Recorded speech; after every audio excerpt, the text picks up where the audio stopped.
You manifested this message because you're ready for your next big breakthrough. Let me explain.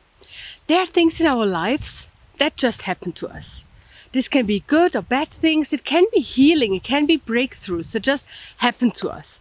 And then there are other things that we can do actively, and that we can decide to do so that a breakthrough can happen. And what I will talk about today is one of these things that you can do and that I'm sure will bring you your next breakthrough. And because you clicked on this video, it means that this thing will help you a lot. At the moment I'm watching a series about ancient Egypt, and there came the story of Osiris. Osiris was a king and he was killed by his brother, Set. His brother not only killed him but cut him into pieces. And his wife Isis brought all the pieces of him together again, mummified him, and so he could be reborn as a god, the god of the underworld. And this reminded me a lot of shadow work, of course, because in shadow work we examine all these broken pieces and we even make more pieces of ourselves. We cut ourselves into pieces by looking at the shadows, by looking at what is not working well. And then after that we piece all of the things again together, and with that we are reborn better than before. And then it reminded me of something else but similar. When you are really sad or really angry, when you are not well, when things happen to you that are not okay for you, or if you're just sad, or if you just feel like something is not okay and you have all these strong emotions, well, then you have two choices. One of them is to just continue life and keeping these emotions in yourself, living with these kind of emotions. What happens then? You maybe do other things and then other emotions come up and you kind of have buried these other emotions, these strong negative emotions, or you just kind of forget them, or you just move on, or you know that even if you move on and do other things and feel other things, you still have these kind of emotions in yourself because you didn't choose choice number 2, and this is to feel these emotions. We learn that feeling emotions, strong emotions, is not okay. From childhood on, most of us hear, oh, don't cry, it's not that bad, or don't be angry, that's not okay, you should not be angry. Or you hear maybe some comparison like, you look, the other child is not crying, why are you crying? It can't hurt so much, that's not possible. Or boys don't cry, or things like this. And why do we hear these kind of things? Because most adults then were felt uncomfortable seeing and experiencing strong emotions because they themselves did not learn how to deal with these kind of emotions. So most people learn that it is not okay to have strong emotions because, and it is only because other people feel uncomfortable with these kind of emotions. Well, and if you never learn to deal with emotions, with strong emotions, how do you want to know what to do when you feel them? And our society is made for suppressing and not feeling strong emotions. And you can see that on a daily basis. And I know it from my country where I live now, where I lived before, and all the countries where I have been. It's often the same story.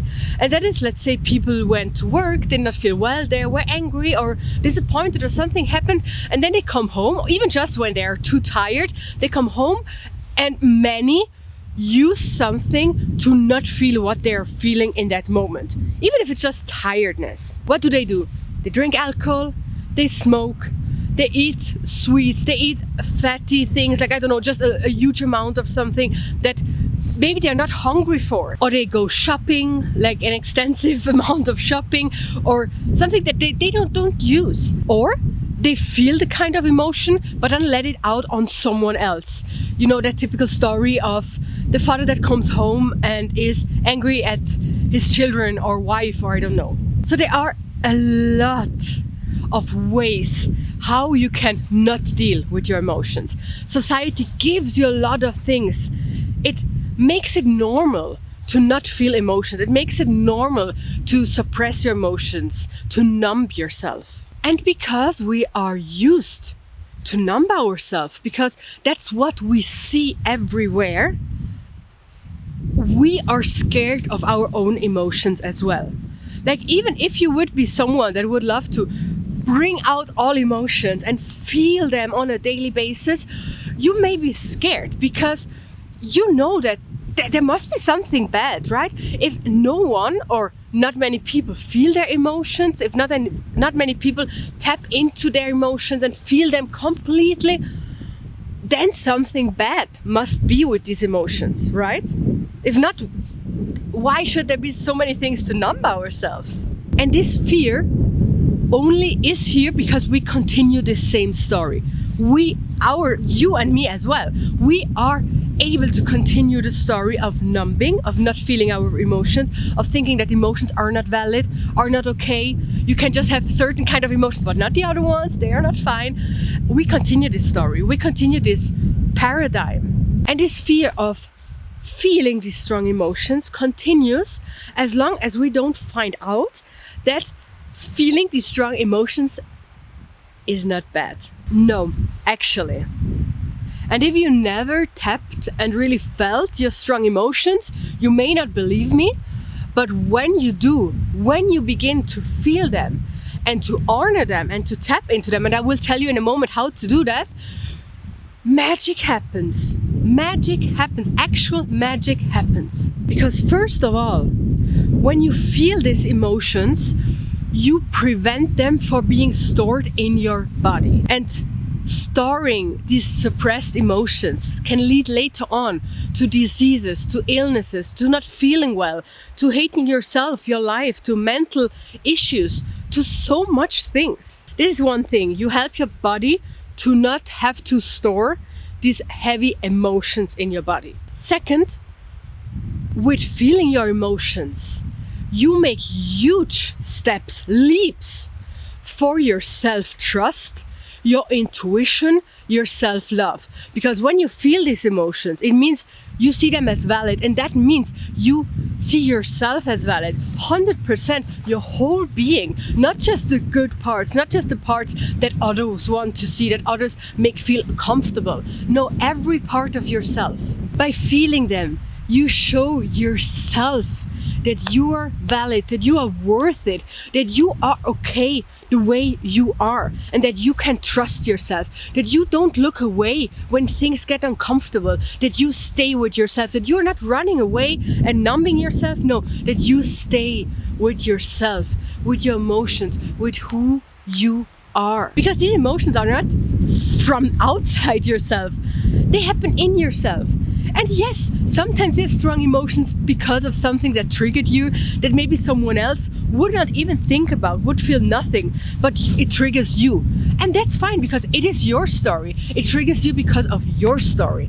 And you honor yourself, your story, your body, your mind, your heart by feeling your emotions. And reason number 3 why feeling your emotions is the best and is magic is that when you have felt them, you will feel better. Really, you will feel better.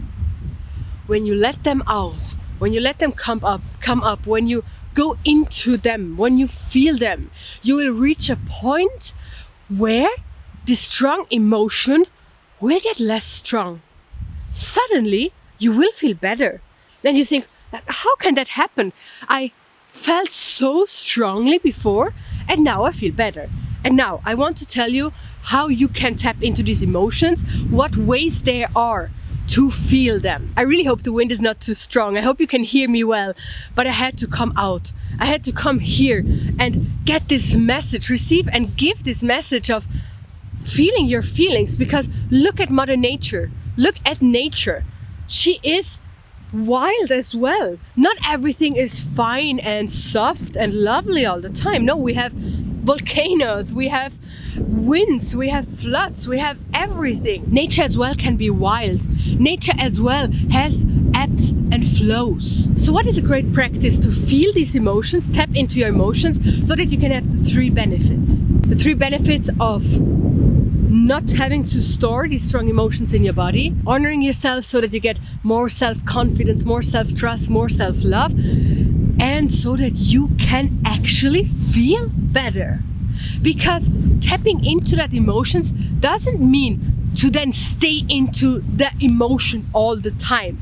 Absolutely not. It's the contrary. If you don't feel your emotions, then you will be trapped. Then you stay with the emotions for a long time, if not forever. Because when they're stored in your body, they are there until you can heal them and let them out. Okay, the easiest way is to find a way for yourself to let the things out. What are strong emotions, like strong negative emotions that we feel as negative? Usually they are anger, sadness, frustration, disappointment, or nervousness, or things like that. You surely know what emotions I mean. So the easiest and best way is to let things out through your body, even better through your voice. But I know most of us are not able to scream as loud as possible, because you live somewhere where there are other people, and as I said, most people feel uncomfortable with strong emotions. So letting them out in front of others is maybe not the best idea if it's not a supportive group that wants to do the same. And this is one of my dreams. I want to have retreats where you guys can come. We can do like a week or more of feeling our emotions, and so I can guide you through all these emotions, even old ones, and we can let them all out so that you can experience what it means doing these things and have this supportive group around you. This is one of my big dreams. Well, what can you do now to feel your emotions? Okay, first of all, yes, you could go somewhere, or even if in your home, and you could scream. If it's anger or sadness, you can scream around. Or you could cry as much as you can. Cry everything out, everything that you have inside, everything that makes you sad, everything that makes you angry. Let it all out, cry it out, scream it out. And if you're out in the forest or somewhere where you can really scream around, do it. Or I don't know, punch the floor. Don't punch the trees, but let it out somehow. Now, if you can't do that, if you can't be loud, if you can't scream around, if you can't punch around, and here disclaimer, don't let it out on other people, right? Promise that. Never let it out on other people. You don't let it out also on yourself, not on yourself. No, these are two no's. Let it out in another way. Okay, let's say you can't go out, you can't do it somewhere, you can't scream around. What can you do then? You can move your body still. You can move your body. Let's say you can put on a song. Maybe you find a song that helps you with letting out anger. Maybe some hard stuff to let out anger or sadness, or even a sad song. Choose something that you think could help you in that moment, not help you to feel better, but help you to let this feeling out and to feel that emotion. And then shake yourself as much as you can, or like put your arms up and do as much as you can. Jump around and move all the body parts that you want to move in that moment, even if it feels really strange, and even if it looks as silly as you can, even sillier than you can imagine. No one will see you, first of all. And second, you will feel what body part needs to be moved so that it can go out. So tap into your emotion, feel it, and then move your body. Move your body in a way that that moment, feel it's right. And usually when you start, everything else comes naturally then. It comes naturally. Like if you start like even doing like this, or you do a face, or an angry face, or a sad face, or something with your face, with your hands. Even when you start only with face and hands, you will see that your whole body will continue this thing. You will be guided. You will be guided. Oh, this was amazing to move my body as well. Yes, that's the best practice. Move your body in the way that you want them to do, and do that for as long as you want, first of all, or until the point, and you will recognize that point where you feel better. It's not that the emotion is completely gone, can be, but just some softening of the situation, softening of the emotion is a soft feeling, or even a feeling of, now I'm fine, now I can't anymore. I'm just feeling tired and even exhausted, but not in a bad way, but in a soft way. And with all that being said, remember that Spirit, God, gave you all these emotions. This is not something that is not you. You have these emotions as your science, as your guides, as your teachers. Your emotions are there for a reason. And you feeling these emotions means also to honoring God, means to honoring life, to honoring nature, to honoring yourself. And this, my friend, will lead to a breakthrough. If you do that, it could be a breakthrough after one time. Really. It happened to me often. Just after once I do this, after once I shake my body or scream around, just after one time, things become clear. I get a clear mind and everything just gets better. I get these breakthroughs and these epiphanies. Or just having this practice of tapping into your emotions will give you a breakthrough, because you now know what to do. You are not a victim anymore to emotions. And before I finish this here, just to let you know, you have now the possibility to schedule a guidance call with me if you feel called to. If you think that it would help you to talk to me, to get channeled messages for you, for your current situation, for what you need help in, what you want to change or transform or go on in life or whatever, you can from now on book these calls with me. They are 30 minutes and that's where you get your own message that is specifically for you. If you feel called to, if that's what your heart says is the right thing, then you find the link in the description down below. And I'm so happy that you're here. So happy. Talk with me in the comments. Tell me about your emotions. Did you try out? Did you try to feel them? Did you scream around? I would love to know that. I thank you for being here. I'll see you in the next one. Bye.